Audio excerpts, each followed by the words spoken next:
2013년 12월 7일 오후 11시 30분경 홍콩 란콰이퐁의 한 술집에서 근무하는 첸만체는 갑자기 언니인 첸마니의 동료로부터 전화를 받았습니다.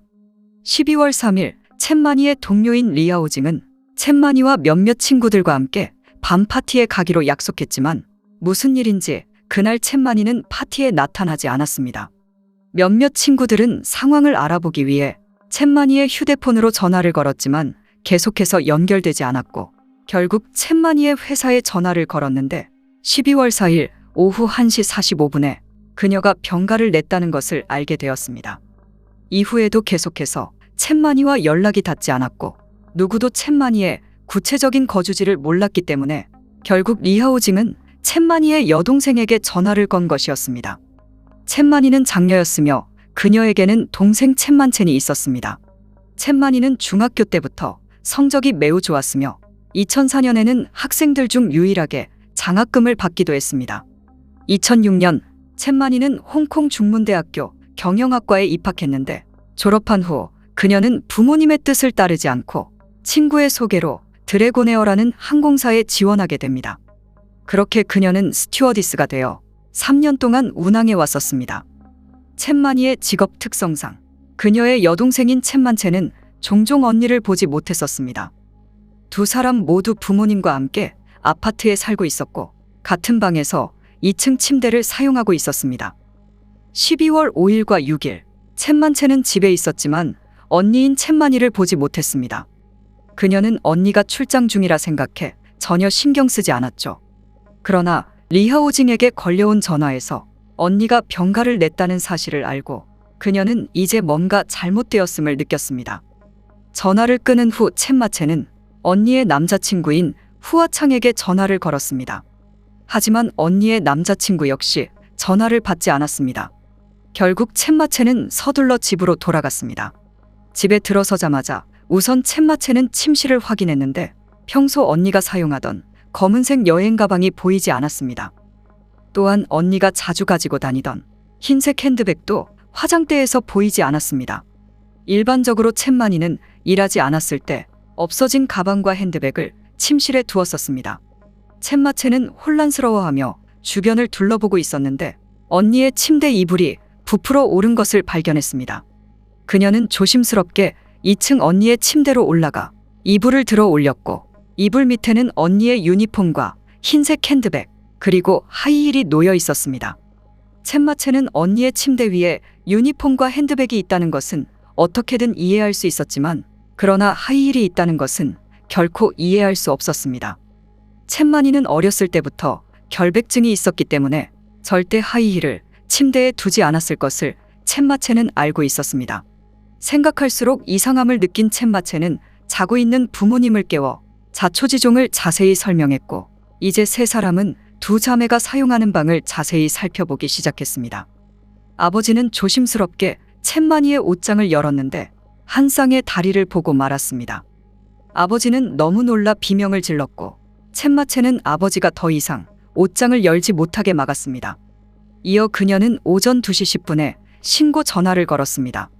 첸마체는 며칠 동안 언니의 시신 옆에서 생활했던 것이었습니다. 12월 8일 오전 2시 30분경 수사관들과 구급차가 현장에 도착했고 옷장에서 발견된 시신은 첸마니로 밝혀졌습니다. 옷차림은 단정했으며 목에는 항공사 스카프가 메어져 있었습니다. 법의학자는 예비 검사를 통해 첸마니의 사망 시각을 나흘 전인 12월 4일이라고 판단했습니다. 성범죄의 흔적은 발견되지 않았고 뚜렷한 외상도 발견되지 않았습니다. 사인은 첸마니의 목에 감겨 있던 스카프로 인한 교살이라고 추정했습니다. 수사관들이 가족들에게 확인한 결과 첸마니의 핸드백에 들어있던 은행카드와 휴대폰이 없어진 것을 확인했습니다. 즉시 수사관들은 분실된 은행카드 내역을 살펴보았는데 최근 일주일 동안 입출금 기록은 없었습니다. 또한 그녀의 휴대폰 신호는 전혀 잡히지 않았기 때문에 심카드가 제거되었음을 알 수 있었습니다. 첸마니의 마지막 통신 기록은 12월 4일 오후 1시 45분 상사에게 병가를 요청한 전화였습니다. 수사관들은 동기를 파악할 수 없었지만 범인이 첸마니를 잘 알고 있고 가까운 연인 관계였을 것이라고 추정했습니다. 챗마니가 남자친구를 제외한 평범한 친구들을 자신의 방으로 데려올 가능성은 낮았기 때문입니다. 따라서 수사관들은 그녀의 남자친구인 후아창에 대한 조사에 착수하게 됩니다. 후아창은 챗마니보다 4살 많았으며 영국에서 유학을 마치고 중국으로 돌아와 선전시의 한 전자회사에서 영업직으로 근무했습니다. 그는 거의 매일 홍콩과 선전시를 오갔었습니다. 2013년 국경절 기간에 챗마니와 후아창은 유람선에서 만나게 되었습니다. 이때 후아창은 챗마니가 스튜어디스라는 사실을 알게 되었고, 만약 베이징으로 가게 된다면 자신도 베이징으로 갈 일이 있기 때문에 알려달라고 말했습니다. 이어 후아창은 그녀에게 당신의 서비스를 체험해보고 싶다며 농담을 건넸습니다. 휴가를 마친 챗마니는 마침 베이징행 비행기를 탈 예정이었기 때문에 후아창에게 문자를 보내 이러한 사실을 알려주었습니다. 후아창은 흔쾌히 동의했고, 두 사람은 홍콩으로 돌아온 후 후아창의 숙소에서 뜨거운 밤을 보냈습니다. 사실 챗마니는 후아창을 만나기 한 달 전 남자친구인 모진셴과 헤어진 상태였습니다. 당시 챗마니는 우울했었고 자신의 페이스북에 산송장처럼 살고 있다며 글을 남기기도 했습니다. 후아창을 만났을 때 챗마니는 분명 삶의 희망을 되찾았습니다. 그녀는 11월 동안 페이스북을 통해 자신의 행복한 기분을 글로 많이 남겼습니다. 뜻밖에도 12월 8일 저녁, 수사관들이 후아창에 대해 조사를 이어가고 있을 때 후아창은 스스로 경찰서로 달려왔습니다. 후아창은 경찰에게 지난 10월부터 챗마니와 사귀었다고 말했습니다. 12월 4일 오전 11시경 챗마니는 후아창에게 스카프 사진을 보내 아름다운지 물었고, 곧 중국 창사시로 비행할 것이라고 알렸습니다. 후아창은 그날 오후 11시경 챗마니에게 2차례 문자를 보냈으나 답장을 받지 못했고, 다음 날 하루 종일 그녀에게 전화를 걸었지만 연결되지 않았다고 밝혔습니다. 12월 7일 후아창은 친구의 초대로 란터우 섬으로 캠핑을 갔고, 12월 8일 오후 홍콩으로 돌아온 그는 지인으로부터 챗마니의 사망 소식과 경찰이 자신을 찾고 있다는 소식을 듣고 의심을 풀기 위해 서둘러 경찰서를 찾은 것이라고 말했습니다. 여전히 수사관들은 그를 의심했지만 신중한 검증 끝에 그는 챗마니의 사망 시점인 12월 4일 선전시에 있던 것으로 밝혀졌습니다. 경찰은 일시적으로 그를 용의자 목록에서 배제시켰습니다. 12월 9일 아침 챗마니의 아버지는 자신의 안방 옷장 위에서 챗마니의 검은색 여행 가방을 발견했습니다. 수사관들은 범인이 챗마니의 가족들에게 그녀가 출장 중이라고 믿게 만들기 위해 그곳에 여행 가방을 숨긴 것으로 추측했습니다. 따라서 범인이 챗마니와 그녀의 가족에 대해 잘 알고 있음을 시사했습니다. 챗마니의 아버지는 조선소에서 근무하고 있었고 그녀의 어머니는 마트에서 근무하고 있었습니다. 부부는 매일 오후 7시가 돼서야 집으로 돌아갔었죠. 여동생인 챗마체는 매일 정오에 술집에서 일을 시작해 보통 새벽이 되어서야 귀가하곤 했습니다. 따라서 범인이 챗마니의 가족 일정에 대해서도 잘 알고 있었을 것으로 판단했습니다. 수사관들은 이제 챗마니의 전 남자친구를 조심스럽게 의심하게 되었고, 마침 챗마니의 아버지는 딸의 전 남자친구에 대해 자세히 알려주었습니다. 쉬는 날 종종 챗마니는 동생이 일하는 술집을 찾아 시간을 보냈습니다. 2011년 11월 모진셴도 친구 파티에 참석하기 위해 그 술집에 갔었습니다. 이때 모진셴은 챗마니를 보고 그녀에게 매력을 느꼈고 결국 그녀에게 다가가 말을 걸었습니다.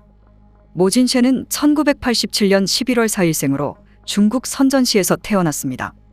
그의 부모님은 무역회사를 운영하고 있었습니다. 모진셴의 부모님은 아들이 더 좋은 환경에서 자랄 수 있기를 바라며 1993년 6살이던 모진셴과 함께 홍콩으로 이주했습니다. 그러나 모진셴은 부모님의 기대와 달리 학업 성적이 엉망이었고 부모님의 부에 의존하며 자신의 부를 과시하기 시작했습니다. 그가 중학교 시절 부모님은 성격 차이로 이혼하게 되었고 어머니와 함께 살던 모진셴은 술집과 클럽에 빠져들기 시작했습니다. 고등학교를 졸업한 그는 가업을 물려받고 싶었습니다. 하지만 어머니는 그의 행실과 어린 나이 때문에 단호하게 반대했습니다. 이후 모진셰는 여러 일을 했었지만 당연히 오래 버티지 못했습니다. 술집에서 그는 첸마니에게 자신의 감정을 표현했고 결국 전화번호를 교환하게 되었습니다. 이후 모진셰는 자주 항공사를 찾아 첸마니에게 장미를 건넸고 그렇게 두 사람은 사귀기 시작했습니다. 처음에 모진셰는 첸마니를 공주처럼 모셨고 그녀를 위한 호화로운 생일 파티도 열어주었습니다. 또한 첸마니에게 다양한 귀금속도 선물했습니다. 남자친구의 이러한 행동으로 인해 첸마니는 하루하루 행복에 잠겨 있었습니다. 2013년 새해 첫날, 첸마니는 일을 마치고 홍콩으로 돌아온 후 공항 로비에서 조종사와 함께 웃으며 대화를 나누고 있었습니다. 마침 그녀를 데리러 온 모진셰는 이 장면을 목격하게 되었죠. 모진셰는 첸마니에게 자신을 배신했다며 욕설을 퍼부었고 이때 첸마니는 당황스러웠고 수많은 사람들 앞에서 수치심을 느꼈습니다. 결국 두 사람은 크게 다투고 말았고 이별 아닌 이별을 하게 되었죠. 며칠 뒤 모진셰는 자신의 잘못을 깨달았는지 첸마니에게 찾아가 사과했고 왓츠앱 채팅 기록을 보여주며 일이 바쁘고 스트레스를 받아 화를 냈었다고 변명했습니다. 그러나 모진셰는 다른 여성들과의 채팅 기록을 삭제하는 것을 잊었고 이때 첸마니는 모진셰니 다른 여성과 관계를 가졌다는 사실도 발견하고 말았습니다. 참을 수 없었던 첸마니는 그에게 헤어지자고 말했습니다. 모진셰는 그 여성에게 아무런 감정이 없다며 눈물을 보였고 이후 보름 동안 모진셰는 꽃다발을 들고 매일 첸마니에게 찾아갔습니다. 결국 첸마니는 모진셰의 노력에 용서를 선택했습니다. 얼마 후 모진셰는 또다시 일을 그만두고 부모님의 용돈에 의지해 생활하고 있었습니다. 모진셰의 씀씀이는 해펐기 때문에 그는 카드값을 막지 못했고 결국 지인들에게 돈을 빌려 경마 도박으로 돈을 벌겠다는 황당한 생각을 하게 됩니다. 그렇게 모진셰는 도박을 통해 빚더미에 앉게 되었죠. 빚이 점점 늘어나자 모진셰는 첸마니에게 눈을 돌렸습니다. 그는 첸마니에게 친구가 옷가게를 차리려는데 돈이 부족하다면서 그 부족한 돈을 투자하면 이자뿐만 아니라 나중에 배당금도 받을 수 있다고 말했습니다. 첸마니는 남자친구의 말을 믿었고 확인도 하지 않은 채 돈을 송금했습니다. 다음 달에도 모진셰는 이러한 방식으로 첸마니에게 반복적으로 돈을 빌렸고 그녀는 단 한 번의 이자조차 돌려받지 못했습니다. 2013년 9월 4일 모진셰는 첸마니를 호텔로 데려갔고 또다시 돈을 요구했습니다. 이번에 첸마니는 단호하게 거절했고 이전에 빌려갔던 돈의 일부라도 일주일 안에 갚으라고 재촉했습니다. 이때 첸마니는 저축한 돈을 모두 그에게 준 상태였고 기본적인 생활에도 차질을 빚고 있었습니다. 뜻밖에도 모진셰는 첸마니의 재촉을 듣고 갑자기 화를 내고 돈을 내놓으라며 그녀를 위협하기 시작했습니다. 마침내 첸마니는 그의 실체를 알아차렸고 우선 알겠다고 말한 후 모진셰이 방심한 틈을 타 그녀는 밖으로 뛰쳐나가 도움을 요청했습니다. 모진셰는 체포되었지만 벌금만 부과되었고 그에게 전과도 남지 않았습니다. 이제 첸마니는 모진셰에게 벗어나기 위해 그의 모든 연락처를 차단했습니다. 하지만 모진셰는 다른 계정으로 첸마니의 SNS를 관찰하고 있었죠. 당시 아버지는 딸을 보호하기 위해 2주 동안 휴가를 신청했고 매일 첸마니를 직장에 데려다주고 퇴근 후 데리러 갔었습니다. 이러한 아버지의 증언으로 수사관들은 모진셰를 더욱더 의심하게 되었습니다. 수사관들은 첸마니의 아파트 CCTV에서 12월 4일 오후 1시경 모진셰이 나타난 모습을 발견했고 오후 2시 40분경 그가 아파트를 떠나는 모습을 목격했습니다. 오후 4시 30분경 신원역의 ATM 기계에서 모진셰이 포착되었고 그가 기계를 조작하는 모습이 포착되었지만 돈을 인출하지는 않았습니다. 경찰은 그가 첸마니의 은행카드 비밀번호를 몰라 돈을 인출하지 못한 것으로 판단했고 은행에 가서 확인해보니 경찰의 추측대로 그는 비밀번호를 잘못 입력했던 것이었습니다. 그날 저녁 모진셰는 선전시에서 잠시 머물렀다가 오후 10시경 다시 홍콩으로 돌아왔습니다. 3일 후인 12월 7일 그는 다시 선전으로 향했고 더 이상 그의 휴대폰 신호는 잡히지 않았습니다. 이제 경찰은 모진셰이 첸마니를 살해했다고 확신하게 되었고 즉시 그에게 현상금 30만 홍콩 달러와 수배 영장을 발부했습니다. 이후 경찰은 거의 2년 동안 모진셴의 행방을 추적했지만 끝내 그를 찾아내지 못했습니다. 2016년 10월 중순, 마침내 수사관들은 중년 남성의 신고 전화를 받았고 그는 선전시 룽강구에서 모진셴을 보았다고 알렸죠. 처음에 모진셴은 친척과 친구들의 집에서 숨어 지내며 부모님과 연락을 끊고 거의 외출도 하지 않았습니다. 하지만 시간이 지나면서 모진셴은 더 이상 참지 못하고 슬슬 외출하기 시작했습니다. 2014년 여름, 모진셴은 다시 클럽과 술집을 드나들기 시작했고 그곳에서 새로운 여자친구를 만나 도망자 생활을 이어나갔습니다. 2015년 11월, 모진셴과 여자친구는 아들을 낳았고 이때 모진셴은 여자친구에게 자신이 살인자라고 털어놓았습니다. 여자친구는 그를 신고하지는 않았지만 그와 헤어졌고 홀로 아이를 키워야 했습니다. 모진셴은 얼마 후 또 다른 여자를 만나게 되었는데 그 여자의 아버지가 모진셴이 수배범이라는 것을 한눈에 알아보고 몰래 경찰에 연락한 것이었습니다. 2016년 10월 29일, 홍콩 경찰은 중국 경찰과 공조해 선전시 룽강구의 한 미용실에서 마침내 그를 체포하는 데 성공했습니다. 신문 과정에서 모진셴은 자신이 첸만이를 살해한 사실을 인정했지만 충동적으로 살해한 것이라고 주장했습니다. 그는 너무 후회한다면서 자신의 가족과 첸만이의 가족들에게 죄송하다고 말했습니다. 모진셴에 따르면 사건 전날 첸만이에게 전화를 걸어 사과하고 재결합을 요청했지만 이때 첸만이가 자신을 완전히 무시했다고 합니다. 그럼에도 모진셴은 첸만이와의 재결합을 위해 결국 12월 4일 오후 1시경 그녀의 아파트로 향했습니다. 모진셴은 첸만이의 동생과 부모님이 모두 출근 중이라는 사실도 알고 있었죠. 모진셴은 첸만이의 집 앞에 도착한 후 잠시 머뭇거리다 문을 두드렸습니다. 이때 첸만이는 모진셴이라는 사실을 알고 문을 열어주지 않았죠. 이제 모진셴은 첸만이의 집 앞에 조용히 숨어 그녀를 기다리기 시작했습니다. 1시 40분경, 밖에는 아무도 없는 듯 조용했고 첸만이는 출근을 해야 했기에 현관문을 열었습니다. 이때 숨어있던 모진셴이 다짜고짜 달려들어 그녀를 안으로 밀어넣고 재빨리 문을 잠궜습니다. 이어 모진셴은 첸만이에게 다시 만나지 않으면 가족들을 가만두지 않을 것이라고 협박했습니다. 그러나 이미 첸만이는 후아창과 진지한 만남을 가지고 있었기 때문에 자신을 잊고 새로운 여자친구를 만나라고 설득했습니다. 모진셴은 어떻게든 이 기회를 놓칠 수 없었고 첸만이에게 회사에 전화를 걸어 병가를 신청하라고 협박했습니다. 결국 첸만이는 상사에게 전화를 걸어 감기에 걸려 목이 불편하다면서 병가를 신청했습니다. 첸만이가 전화를 끊은 후 모진셴은 계속해서 재결합을 요구했지만 여전히 첸만이는 단호하게 거절했습니다. 더 이상 첸만이가 변하지 않을 것이라고 판단한 모진셴은 결국 첸만이가 두르고 있던 스카프를 움켜쥐고 말았습니다. 분을 참지 못한 모진셴은 온 힘을 다해 스카프를 조였고 잠시 후 첸만이는 바닥에 쓰러지고 말았습니다. 당황한 모진셴은 그녀를 들어 옷장 구석에 밀어넣었고 이어 옷을 덮어두는 것을 잊지 않았습니다. 우선 모진셴은 첸만이의 휴대폰과 은행카드를 훔쳤고 흰색 백과 하이힐 그리고 유니폼은 그녀의 침대에 숨겼습니다. 마지막으로 첸만이의 검은색 여행 가방을 숨겨 그녀의 가족들에게 그녀가 출장 중이라는 착각을 불러일으켰습니다. 모진셴은 첸만이의 은행카드 비밀번호를 알고 있어 돈을 인출하려고 했지만 모진셴과 헤어진 후 첸만이는 비밀번호를 바꿔놓은 상태였습니다.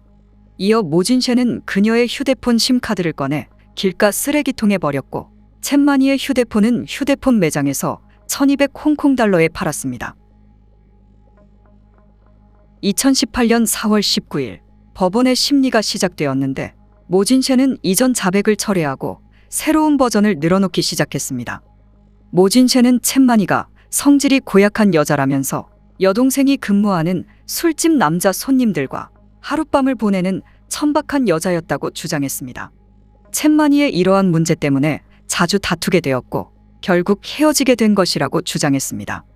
그러나 자신은 첸만이를 진심으로 사랑했고 항상 그녀와 재결합하기를 원했기 때문에 그렇게 오후 1시경 첸만이의 집에 찾아가 다시 만나자고 부탁했는데 이때 첸만이는 동의하지도 반대하지도 않은 채 회사에 전화를 걸어 병가를 신청하고 자신에게 요리를 부탁했다고 주장했습니다.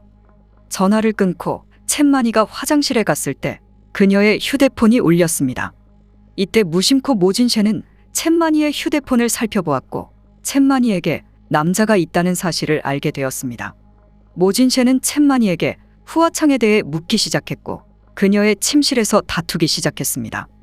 이때 첸만이는 후아창과의 잠자리가 훨씬 마음에 든다며 모진셰를 도발했고 결국 이성을 잃고 첸만이를 살해했다고 주장했습니다. 이후 그의 자백은 이전 자백과 크게 다르지 않습니다. 한마디로 자신은 헌신을 다해 첸만이를 사랑했는데 그녀가 배신한 것이고 충동적으로 이성을 잃어 실수로 살해했다는 것입니다. 2018년 5월 8일 배심원단은 여러 증언과 증거를 통해 모진셴의 두 번째 주장을 전혀 믿지 않았고 4시간의 심해 끝에 첸만이를 살해한 혐의로 종신형을 선고했습니다. 물론 모진셰는 이러한 판결을 받아들일 수 없었고 항소를 이어갔습니다.